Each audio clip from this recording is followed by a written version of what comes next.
What's going on, guys? My name is Dillard, and I'm here with my friend John again. We're doing another podcast. I know I said that we were going to do a podcast right after the game on Thursday night, the Yankees game, but we actually decided just to do it on the day, like the day of the next game, so we can talk about the last game that just went down, and then we can talk about this game that's coming up later tonight.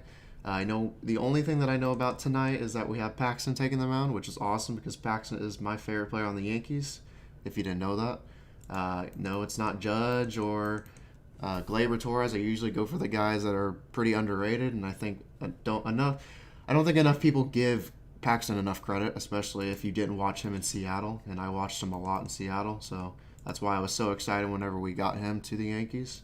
But yeah, I guess we want to go ahead and start off with what we saw on Thursday night. So you're the one who predicted it.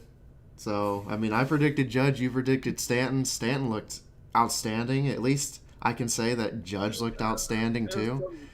I mean, I may have, like I said, I may have not predicted it, but at least, Judge looked fabulous. Stanton looked fabulous. That 2-run homer off Scherzer. It's not an easy pitcher, And I think the good thing about Thursday night was it really showed that it doesn't matter what pitcher we're facing. I mean, we can make every pitcher work. Hence, what was it? I think Scherzer struck out 11. Was 11. It 11? Okay. I mean, what's crazy is Scherzer, struck out 11, but he still looked like he was struggling. He was walking. I think Voit took a walk. I think Gleyber took a walk, and I think Tyler Wade took a walk. And Tyler Wade had a really nice bunt too. There was another walk in there too. Someone else walked. I forget who. So I think Hicks got a walk. Was it Hicks? It was 4 walks, 11 strikeouts, 4 hits, 99 pitches. Torres, Voit, Urshela. That's who it was. Urshela took a walk. He was missing spots all over the place. But I do want to say that Stanton has he's slugging with a 1.667 right now. I like to point out that not only did I call Stanton, I also called Cespedes' home run too. That is true. I called that right before it happened. The only run of the game last night. Such an entertaining game between the Mets and the Braves with a 1-0 standoff. And wasn't that what I can't remember because I was watching that whole game and I can't even remember because I was just like, really, guys, like it was only entertaining in the ninth. There wasn't. I honestly was like, is this a baseball game? Because I love pitching duels as much as the other guy, but I didn't expect that from an opening day game. You know what I mean? Like I expected DeGrom to do well, which he did well, but the Braves' offense just looked awful. Oh my god! Awful, so bad. Very bad. Not good. They need to get there. There's. I mean, they'll do better today, obviously. I hope so.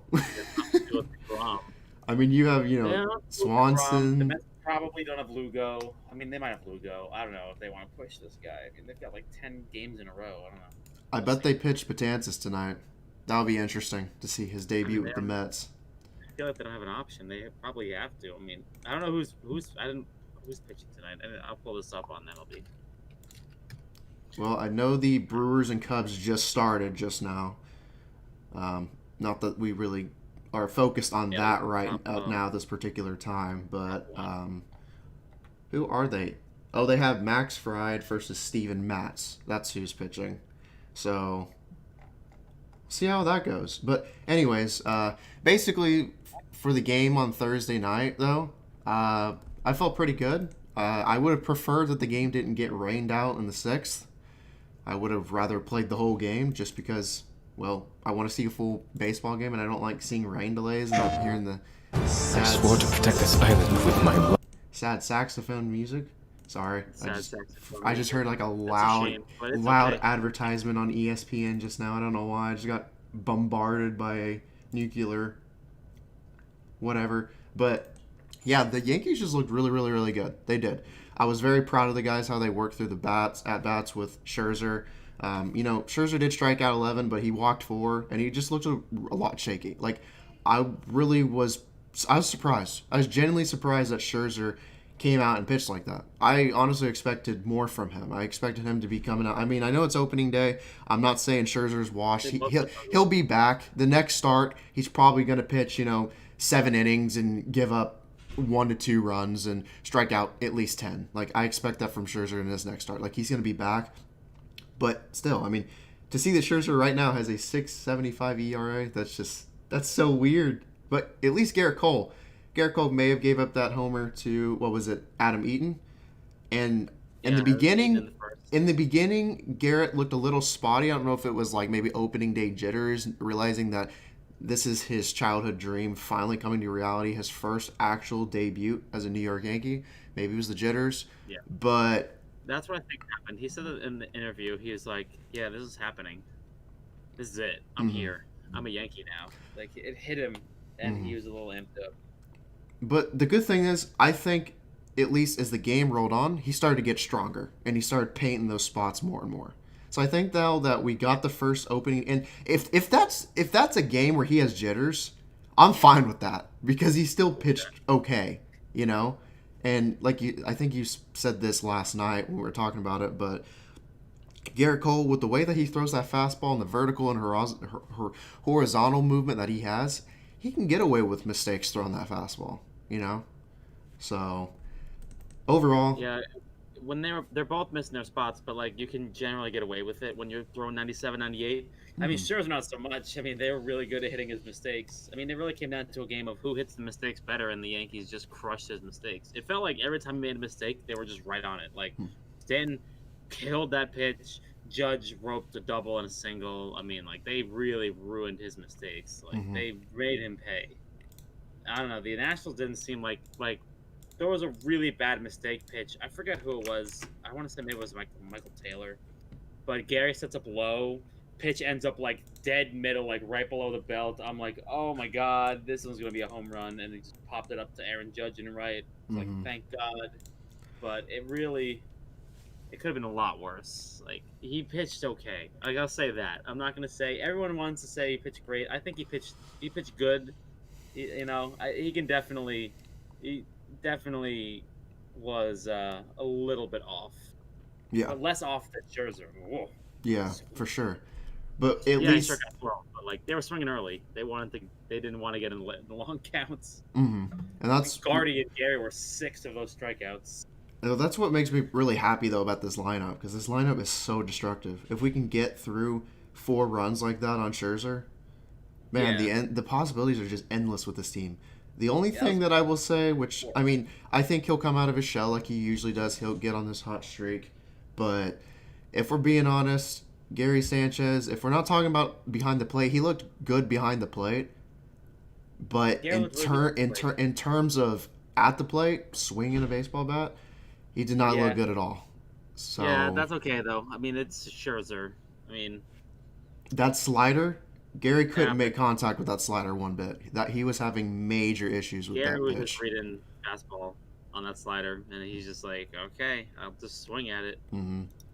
And then also, Brett Gardner didn't look too great either. But, it is what it is. The rest of the team got the job done. They got up and did what they needed to do. So strikeouts, I'd be like, sure. But then, like, the one way that Hernandez rung him up on a ball that was in a different zip code, then yes, I'll believe that one. That one is not his fault. I mean, that pitch was in the other batter's box, and Hernandez is like, strike? Yeah, I think. For sure. It's like, come on, Hernandez. All right, so basically that's pretty much all we need to cover about the game. It's only so much we can cover, but what do you think about tonight's game? Because now we got Paxton versus Strasburg. I don't know what I'm thinking, but the one thing I'll say is, did anybody have a sombrero yesterday? I need to go look this up. Did anybody get a golden sombrero yesterday? Nobody did. Nobody did. A couple people got close. Sano almost had a sombrero. Sam Hillard, Isan Diaz, Michael Franco, Cavan Biggio, Salvador Perez. He's playing? Mondesi, McMahon, Michael Chavis, Nico Goodrum, Acuna Jr. almost had a sombrero. Wow. Okay, well, Cavan Biggio doesn't count because he bounced a 3-run homer off Charlie Morton, so it doesn't count. I can believe it, but I mean, he almost is. DJ gonna start? I hope so. I hope so. I want to see DJ in this lineup. I think Boone said he was going to be sent down for a couple at bats. I think he was playing the sim game against Tanaka, but I hope he's up today. So, what do you think?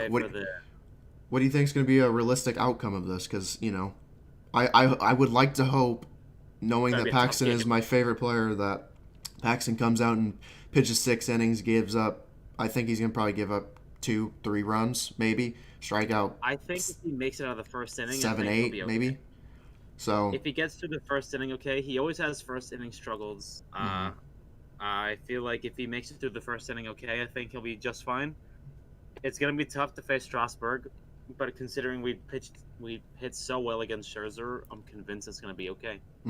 for sure. I'm not too crazy worried about it, to be honest with you. I mean, Strasburg is definitely a great pitcher. You don't want to underestimate the guy, but I'm not too worried with this lineup. We did what we did against He's Scherzer. not unhittable. So, and the thing is, I don't see Strasburg coming out like Hendricks did last night and pitching 9 innings, straight, going through the entire game.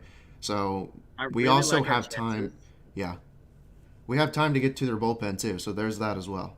So I like our chances because we have the one guy who has seen these pitchers his entire life, which is Giancarlo Stanton. It's like, despite the fact that he, despite the fact that everybody, takes dumps on this guy all day long, and the fact that people don't like this guy, like, this is the one dude who actually has experience against the NL East and actually has seen these guys before. And Stanton has 20 at bats against Strasburg. He's hitting 250 against him. Like, that's pretty good. If you're hitting 250 against Steven Strasburg, that's pretty good. I'll take that. Like, this dude has been here. He knows what he's looking at. He knows how to hit this guy. I think Giancarlo's gonna have a good game again. I feel like that the other game against Scherzer wasn't a fluke. He actually has good numbers against Scherzer. Has good numbers against all these people. I feel like I also find it really funny. The last time we played, I was like, "That's gonna be a 4-2 game." It was a 4-1 game. So that's probably why that's pretty probably good. that I would probably say that's probably why you guessed that Stanton was going to hit the first home run, because he has so much experience in the NL East, being with the Marlins for how many years? 5, 6 years. Yeah, I thought Stanton's due, and he's pretty comfortable in that park. So I mean, I think he has the most home runs in that ballpark of any visiting player. So who do you think is going to hit a home run tonight? I like to hope Judge is going to hit a home run, but at this point, I think Stanton has a good chance as well because he has so much experience. I like Stanton's chances, honestly. I don't think he's going to hit a home run tonight. I think that it's going to be, if anybody, I feel like it's going to be. I want to say Torres. I don't want to say Judge. I don't think it's going to be Judge. I think it's going to be Torres. I think that they're going to give Torres a pitch to hit because he's ahead of Stanton. Because they're going to be like, okay, well, we don't want Stanton to come to the plate, so they're going to give Torres a pitch to hit. I think he's going to hit. I think he's going to hit it far. That's just me. I like my boy Gleyber Torres. I mean, Gary Sanchez could also bounce back and just boot one across the Nationals Park, after striking out 3 times last night, or the other night. So, for sure. If they throw Gary Sanchez a fastball, they're making a mistake. Like, if they throw him a fastball anywhere near the middle of the plate, I think they're just making a mistake. For sure. He will crush a mistake if he gets one, but I feel like that they're going to just try to pitch him away and then just put him away with sliders away, and they're going to just throw him changeups. Like, I don't see them giving him a pitch to hit. They're not, unless it's a mistake. I don't see them doing it. Like, they're not even going to try. So, what do you think a realistic final score for tonight would be? Depends. Is it going to rain again? I'm not entirely sure. I haven't checked the rain forecast. Let's look up the weather real quick. I honestly, with these two pitchers, I could definitely see the same score that we saw the other night, around the same. It's not going to be an 8-2 ball game or something like it has been with the Dodgers and Giants. It's going to be a good, solid ball game with low scoring affair. So I could see 4-2 again, 4-3, close game.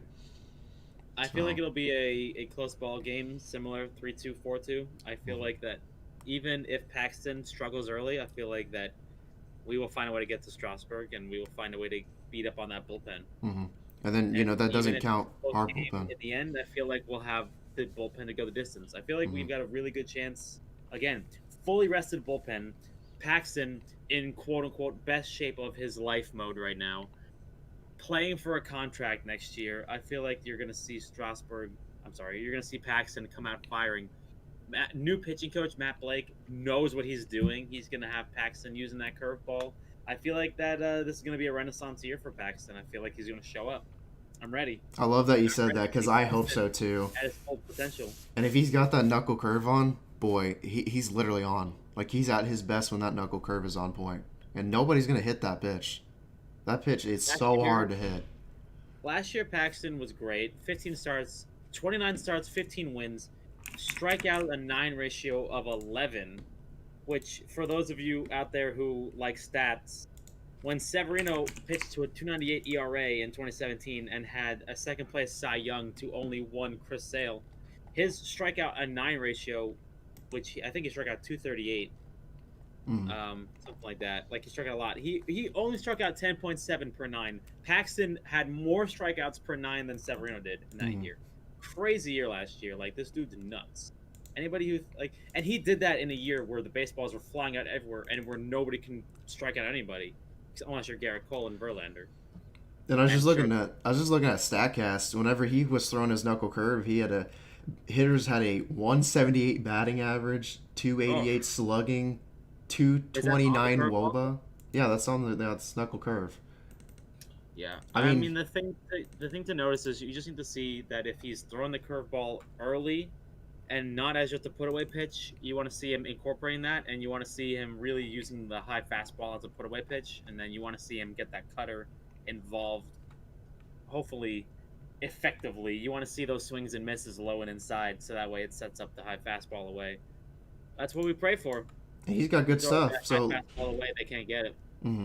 Which, like I said, if his knuckle curve is on, he's at his best. But if he's got that knuckle curve, cutter, and four-seamer combo working, he's dead. He's an elite pitcher. He's the doesn't elite, even need to really have pitcher. that great command of that knuckle curve ball. It's just such a good pitch. Like, he doesn't even need it. I'm still looking at, like, the Reddit, looking for, like, a lineup to come up here. Going back to last week, did you hear what Garrett Cole was saying about Sanchez? Not entirely sure, but the one thing I do know is that after the game, Garrett Cole looked very, very, very excited to be a Yankee, and that made me very, very excited. I already knew he was excited, but his expression, man, he literally looked like a little kid, like living his childhood dream, and that means a lot because he really wants to be here. He wants to be a Yankee. He's not just here for the money. He wants to genuinely be a Yankee, so he's going to put that time and effort to win a championship. I mean, they threw him buku money, but at the end of the game, Cole was like, I was a little amped up, but Gary got me through it. Like, yeah, I love hearing that. And that's why I say Gary may have been atrocious hitting, but he was great behind the plate, and he did what he needed to do, and that's all I can ask from him defensively. When's the game? I believe it's 6:35 Eastern pregame. I think it's the 7:00 start. I think it's a national game, so I think it's 7:08. I'm pretty sure. Let me double check that real quick. And it's on. I know it's 6:35. It's 6:15 p.m. Central Time. Oh, 7:15 for me. Okay. Yeah. All right. So it is national. That sucks. Like, we played 2 national games. I was just why. I mean, I get the Yankees and Nationals. It's cool and all that stuff, but like, I want to hear our home broadcasters. Like, I want to hear Michael Kay. Yeah, we're not gonna get to hear him till Sunday, unfortunately. Yeah, I think the only way they can make the ESPN broadcasts better is if they sit at the desk while, like, so if you've ever seen the desk on the field before the game, just have them sitting there during the game. That's a real desk. They're actually on the field. Do you know that? God, make them watch the game. Like, it feels like they don't even watch the game. All right, so I think we pretty much got everything that we needed to cover. I think the last bit of this podcast, we should just kind of briefly go through what we thought about last night in terms of the whole league, because we know the Yankees didn't play last night, but I certainly did watch every game I could because I'm just a baseball fanatic. I like to see what's going on in the league. Give me your biggest winner and loser from last night. Who's your biggest winner and who's your biggest loser? Like, biggest winner, Boston Red Sox. Biggest loser, Baltimore Orioles. No, I'm just kidding. Who is the? Oh my God, that was a bad game. They set the record for the most doubles in an opening day game since 1932. Okay. 8 doubles. Biggest winner or loser in terms of teams or players?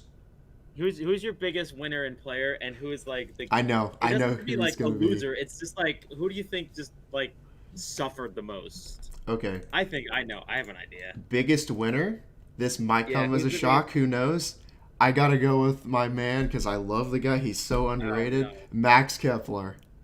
Two Yeah, home he had a pretty runs. good game. Yeah, he There's a had. pretty good couple candidates, but that's a good one. Yeah, I'd probably say Max Kepler is the winner of this week. Man, Lucas Giolito.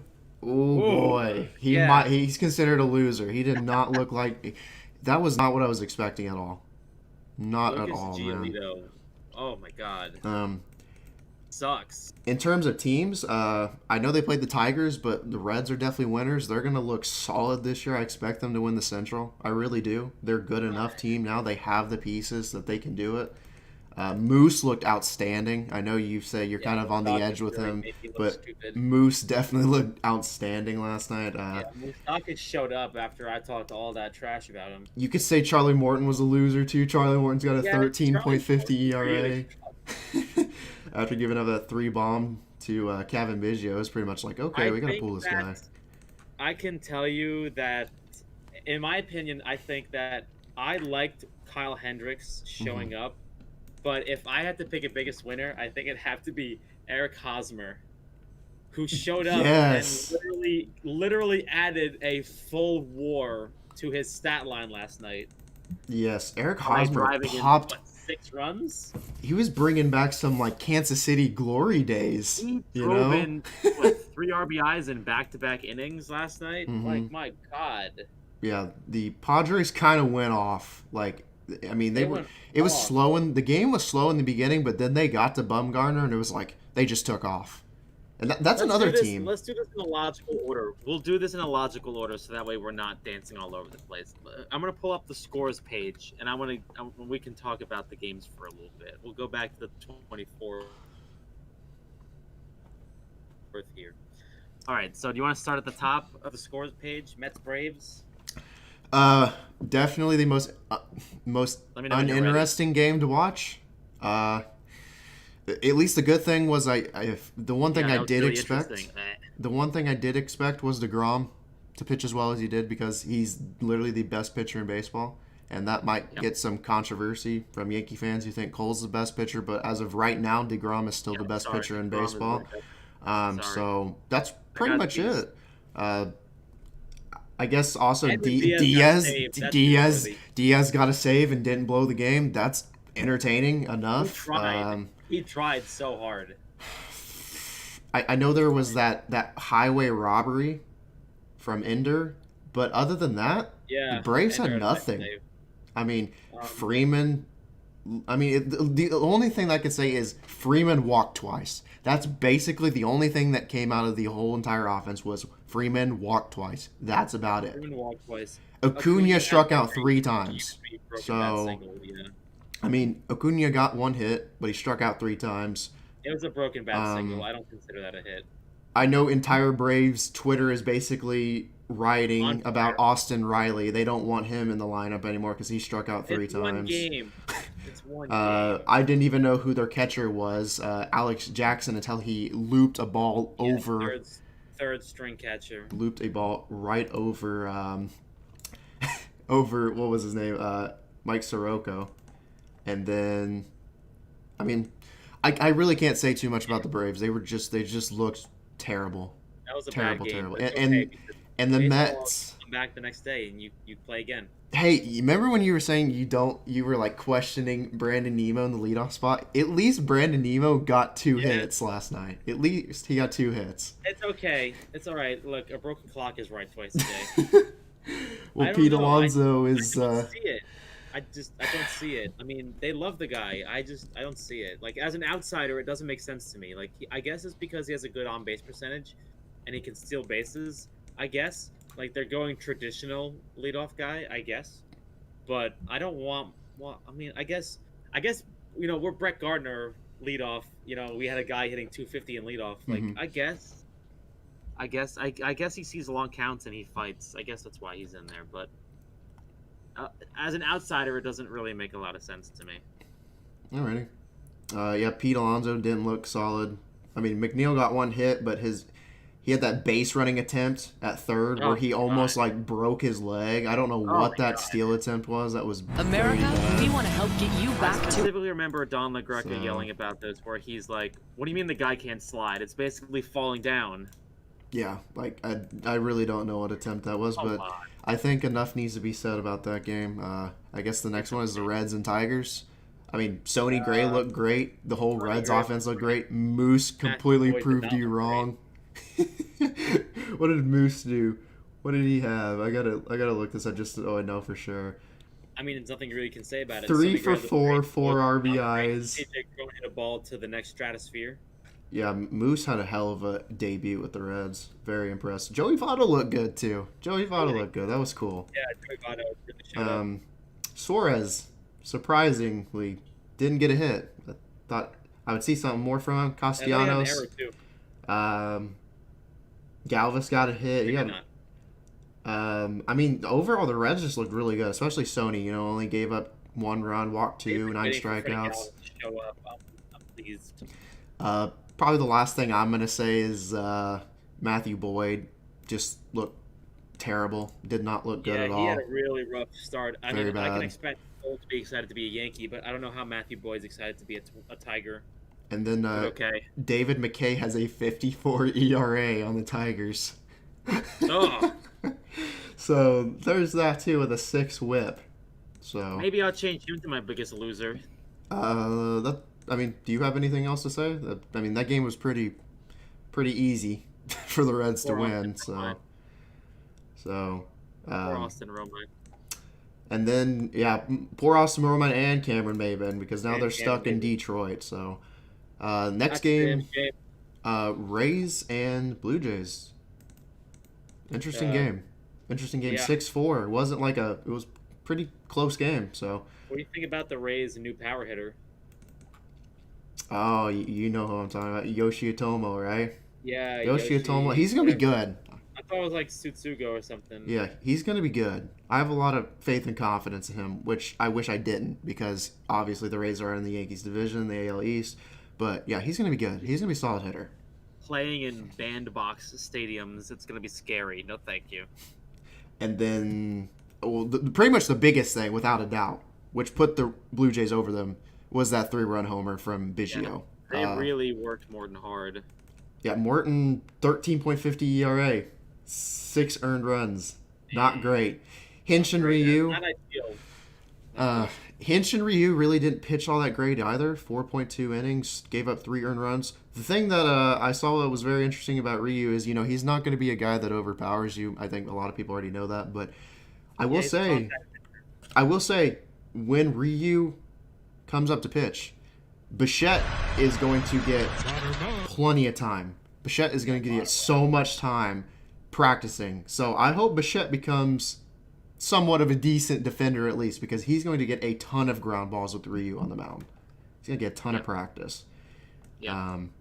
Better have a solid defender there because he's going to have to field a lot of ground balls. Oh, in that time, I think you were watching it too at the same time I was, when Tellez and Hernandez, we thought they were going to hit home runs. We thought Tellez was going to hit a grand slam. I thought Tellez hit a grand slam, and then warning track, and then the very next pitch hits at the warning track again. I'm like, oh my god. Yeah, Teoscar Hernandez almost hit a home run to the left field, and I was like, oh my gosh. Did Hernandez hit a home run yesterday? No, Biggio was the only one who hit a home run for the Rays, or for the Blue Jays, sorry. And then, oh, wow. Yeah. So that means Cespedes is now tied with Hernandez for the longest home run hitting streak right now at 3 games. Apparently. So, yeah, that's about it for the Blue Jays game. There's nothing really more that needs to be commented on that. Cubs and Brewers, all I can say is Kyle Hendricks. That's it. Kyle Hendricks. It wasn't a fantastic game. I mean, Rizzo got plunked on the hand. That sucks, but like... Rizzo hit a home run. Yeah. Ian Happ hit a home run, too. Bryant, 0 for 4 with 2 strikeouts. Then again, Yelich was 0 for 4 with 2 strikeouts, so I guess it was just one of those days for both of those guys. Yeah, and then it happens. I mean, Hendricks was just on fire. I mean, it's unfortunate that those guys had to do that on opening day, but it is what it is, They'll figure it out. I guess it's better just to get it out of the way and Continue. Because if people seriously think Yelich is washed over one game, I don't know what to tell you. Like, that is just a bad take. People are really fans. It's a bad take. Baez was over 4. Pretty much the only thing. People going over 4. The only thing that happened was Ian Happ and Rizzo. That's it. That's pretty much it. And Hendricks for the pitching. I feel like that was going to have the same opinion about Royals Indians. It's just going to be like, yeah, Shane Bieber. Yeah, Shane Bieber. A lot of people are going to say, Shane it's the Bieber Royals. Wide strike zone, but he pitched well. People are going to be like, it's the Royals. But I'm like, Shane Bieber is an ace, guys. If he goes out there, he can pitch like that against good teams like the White Sox or Twins. He's going to pitch like that. It doesn't matter if he plays the Twins or not. He's got more than ace capability. And he's shown that. Shown that last year too, So I don't like the Royals argument. That's dumb. The Royals are still a Major League Baseball team, whether you look at it from that side or not. So he's a great pitcher, outstanding. Francisco Lindor didn't get a hit. Carlos Santana didn't get a hit. Danny Santana didn't get a hit. Yeah, and then the Royals. I mean, the only player that I think is worth mentioning on the Royals in terms of offensive production is Whit Merrifield and Soler. That's basically it. And Soler didn't get a hit. Soler got rung up on a pitch in another zip code. That happened. Mm-hmm. I saw that happen. I was like, really? Danny Duffy. I can't believe that the Cardinals almost blew that game. They tried. I was like, whoa, we're going like way down now when you say the Cardinals. I was like ready to go from the Phillies and Marlins. I gotta speed this up because I gotta get to work. So. Alrighty, so just go through the 135. The Phillies and Marlins. The Phillies and Marlins. The only thing that matters is Didi Gregorius is happy and hit a home run. That's basically it. It was a full home run. Yeah, it wasn't a cheap shot. That was a goner. Alcantara is a much better pitcher than I gave him credit for. Mm-hmm. I mean, the Marlins. Go ahead. I didn't expect him to do that. I mean, I've seen it before where he pitched well against the Mets and other people. Like, I've seen him pitch well, but that was amazing. Like, I expected him to maybe go like 5 innings, give up 3 runs, and be done with it. But like, he pitched really well, and I'm surprised they tried to blow that lead late, but they hung on. The only thing I'm gonna say is I think the Marlins are a better team than what people think they are, and give them credit for. Yeah, I don't think they're a playoff team, but they're definitely better than we can give them credit for. I mean, I'm not gonna. Red Sox Orioles doesn't really matter. They were playing. It was basically like a high school team versus a second grade team. There was a fleeting moment where I thought that pitcher Tommy Malone was gonna have what's that guy's name? That pitched like the no hitter for like 8 innings against the Red Sox last year. I have no idea. It started with like an O or something. I thought that it was gonna be like that, but as soon as I said those words, it was like back-to-back doubles on 3 pitches. And I'm like, oh, never mind. Yeah, they scored 6 runs in the fourth, 4 runs in the third. So yeah, they Red Sox kind of demolished, and JD Martinez is a god as always in the batter's box. Ruiz, your guy, hit a home run. And, that's pretty much it. I don't really care too much about the Red Sox. I don't want to give them too much praise for obvious reasons.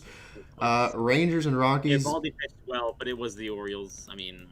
Yeah, big time. But I don't think Eovaldi's a bad pitcher, of course. Rangers and Rockies.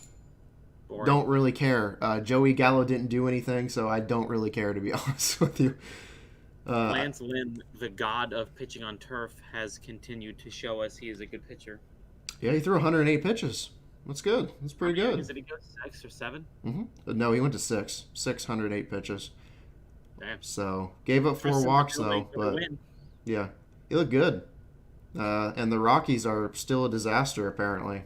Yeah, Lance Lynn has offensively. Arenado didn't do anything other than walk, which surprises me. Story. Let's be real, that team didn't do anything. So, period. Yeah, that was like a Mets Braves game. There was they really combined nothing. for 6 hits. I mean, those. This game though, the Twins and White Sox was getting kind of chaotic, especially when Moncada tied it. This game was. I mean, this was the game that I was looking forward to the most because it was Barrios versus Giolito. So. Yeah, they didn't really look that great. It was not. Neither of them looked great. They were both pretty bad, to be honest with you. It was a 5-5 game by the end of the 2nd inning. I'm like, yeah, this is going to be a shit show. Matt Kepler, though. I hope Max Kepler continues to get better every season because he looked great out there, outstanding. Yeah, 2 for 5. 2 bombs, can't complain about that. 2 for 5, 2 RBIs. And wasn't it? It was had even a better day. He left 4 men on base. It was a first pitch home run too in the first. So Gotta be hunting that pitch. Do you know who that reminds me of? Yeah, you know who it reminds me of. First pitch home run off Giancarlo in White Sox Stadium, guaranteed right field. Luke. Yep, Luke Voigt. Luke Voigt did that last year too. Sad to see Encarnacion in a White Sox uniform, but hey, what can you do? Moncada looked great. A lot of people like to talk a lot of smack about Moncada, but he looked great. Tim Anderson looked good. Jimenez looked good. The Twins hitting lineup showed again why they are such a dominant team, and now they added Donaldson, even though Donaldson, he may not get any hits, but he did walk twice.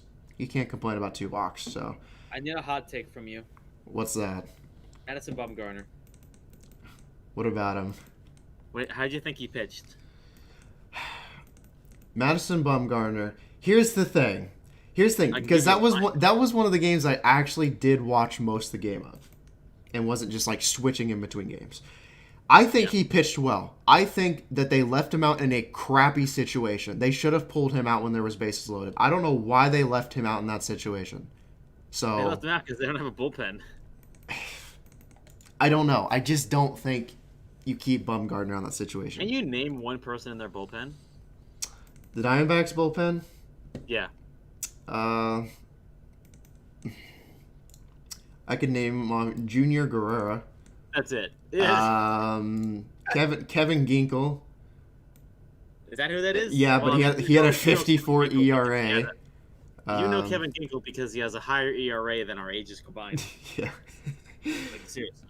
Yeah, but that game was I mean, it started off slow, but yeah, the Padres MVP of opening day has to go to Eric Hosmer. 3 hits, 6 RBIs, ridiculous. He's coming back from the grave.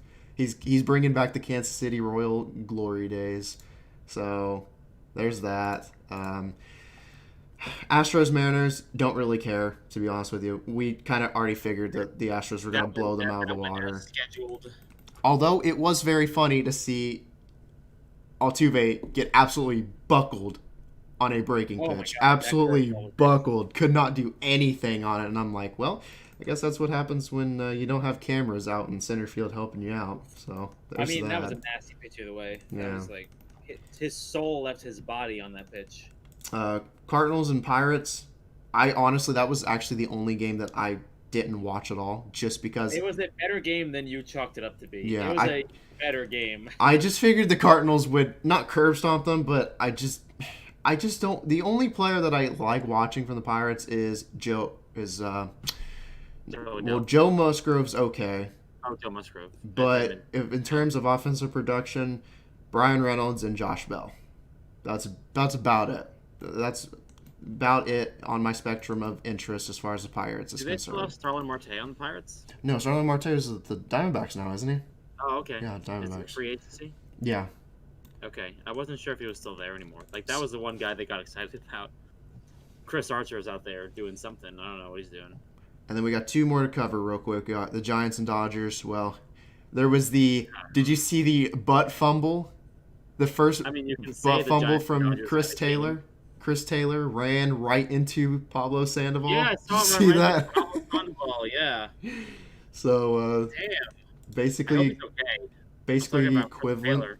Yeah, it's basically equivalent to the butt fumble from Mark Sanchez from the New York Jets. If everybody remembers that. The butt fumble. I hope he's okay. And that looked bad. I mean, there's a lot of human being there that he just ran into. Like, that was like hitting a wall.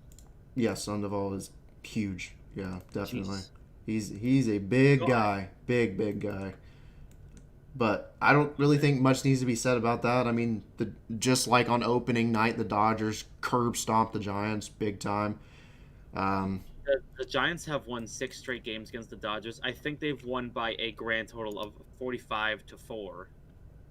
Max Muncy is currently the best player on the Dodgers. I just want to let everybody know that. He is beyond underrated, and he's showing why he's underrated. He looks fantastic. He's been killing it these last 2 nights. against the Giants. Yeah, it's Giants, but still, it's a baseball team at the end of the day. What happened? How did So- the Giants cause 4 errors? Yeah, it's bad. What? That's bad. It's very bad. It's not good at all. And I don't usually like to use errors as like an all-in defensive stat, but 4 errors in one game is definitely not ideal. Bad. I don't use errors as a defensive stat, but when you commit 4 errors in a game, you need to look at yourself in the mirror and say, what am I doing? And the Giants' base running is also atrocious too. It's not great. They've made so Give them many another error for mistakes. base running. They made so many mistakes last year with base running too. So it doesn't really Yeah, surprise me. not great. And the last game that we They're a have, very well-run organization. yeah. And the last game that we have is the Athletics and Angels. Well, one of my friends was really pissed because, well, the Angels blew it. Am I really surprised? Not really. No. This is, this is one of those circumstances you can't just say, well, although I think that they shouldn't have signed Rendon, and they should have went after someone like, Ryu and Bumgarner for about the same price as Rendon. This wasn't the starting pitching's fault. Andrew Heaney pitched really well. Yeah. I mean, the only reason he was pulled out wasn't because Joe Madden was over-managing like people claim. He was just on a pitch count. That's Pitch why. count. They literally It's the said first that game. in the broadcast. You don't gotta push your pitcher. It's the first game. Yeah, and I mean, Andrew Heaney looked great. I gotta support the guy. He went to Oklahoma State, so I love the guy. Oh, of course. But- State grad. Yeah, I have to, man. He's an OK State Cowboy, so I have to support that. But What's your hot take on the extra innings, Garbo? the extra innings, don't like it. Don't like it one bit. Although I will say, because of the rule, you can't blame it. You can't blame the Athletics for winning that ball game, because to be fair, Matt Olson is just a wizard defensively. Yeah. That I'm gonna play- be honest. I think that it was I don't like the rule, but I'm going to be honest. That was some of the most interesting baseball that I've seen in a while. It It was very interesting to watch It was- how they had to figure out, we have a runner on second. We need to deal with this right now. Like, it was very interesting. Mhm. Interesting. Speedy Shohei Ohtani on second is not fun for anybody.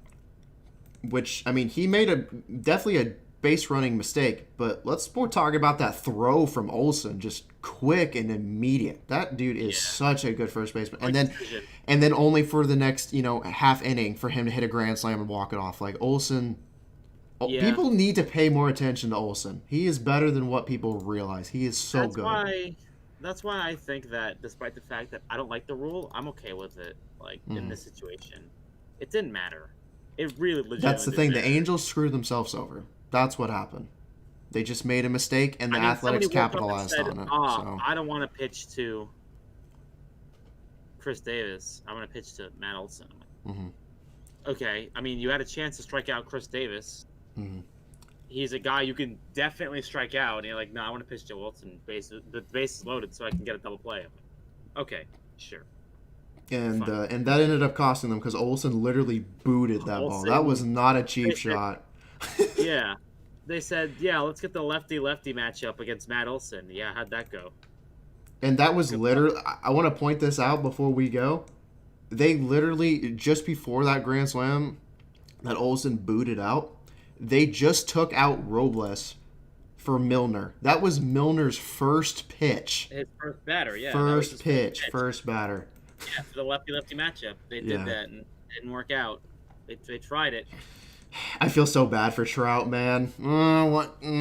And they just need to help him more. They should have got more pitching. I mean, I know the starting pitching wasn't the problem, but that's going to be the problem for them going forward. You And don't gotta pitch if you've got 30 runs a game, right? their bullpen is still pretty shaky. I mean, Robles is probably the best reliever that they have, and I don't know if that's saying much, because Robles has potential, but it just seems like when he's bad, and he just blows it.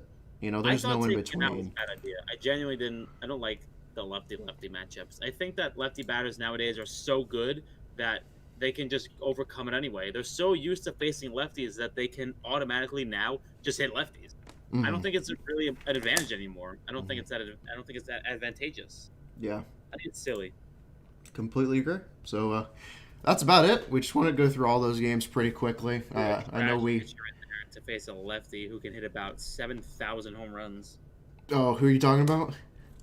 talking about them throwing an awful lefty in there. Oh, yeah. Olson's going to boot that, so not really surprised. I was figuring it's either going to be Matt Chapman or Olson who was going to end the game, to be honest with you. I mean, So- you can't be serious. It's like, that was an awful at bat. Like, that was an awful pitch. Like, you just walked the guy. It's your first batter, your first pitch. You know he's hunting a first pitch in the strike zone to just even hit a pop fly, and you just hung a splitter or something right over the middle of the plate. Like, come on, man. You can't be serious. Yeah, I was blasted. Backwards. Yeah. And, He's trying to take it out first. Like, what are you doing? and Matt Olson is one of those guys that if you make mistakes like that, he's going to make you pay for them. And that's why you don't want to do that. First pitch. It's like some Luke Voigt content right there with the first pitch. You just don't do that. Yeah, like, no on that first pitch. But that being said, I think that's basically everything that we've got for today. Yeah, pretty much until, well, obviously, we have more baseball. I know there's baseball games on right now, which I'm going to be watching while John goes to work. I actually have to go work later tonight, but it is what it is. So, do you have any closing arguments, anything you want to say real quick before we go ahead and close this out? No, I'm good. I think that Cespedes is going to play tonight and then rest tomorrow or have a day off because two lefties, gross. But that's about it. Alrighty. Well, I hope you guys did enjoy the podcast. We hope to do one hopefully tomorrow. That would be nice. Yeah, the schedule works. Yeah, I don't won't know be. what my work schedule is. I got to figure that out. Yeah, I don't even know what my work schedule is right now either, so I kind of have to figure that out too for next week. But Yeah, we're all in all, we did enjoy doing this podcast. We enjoy doing these. We like to talk about baseball. We could literally talk about, if we had the time, we'd probably do, 12-hour podcasts. We would talk about baseball all day through, morning till night, evening, midnight, whatever. But this is pretty much all the time that we have for now. So hope you guys did enjoy. And John, do you have anything else? Do you want to say to them? Nope. Alrighty. That's basically everything I got. Alrighty. So hope you guys did enjoy the podcast, and we will see you guys later.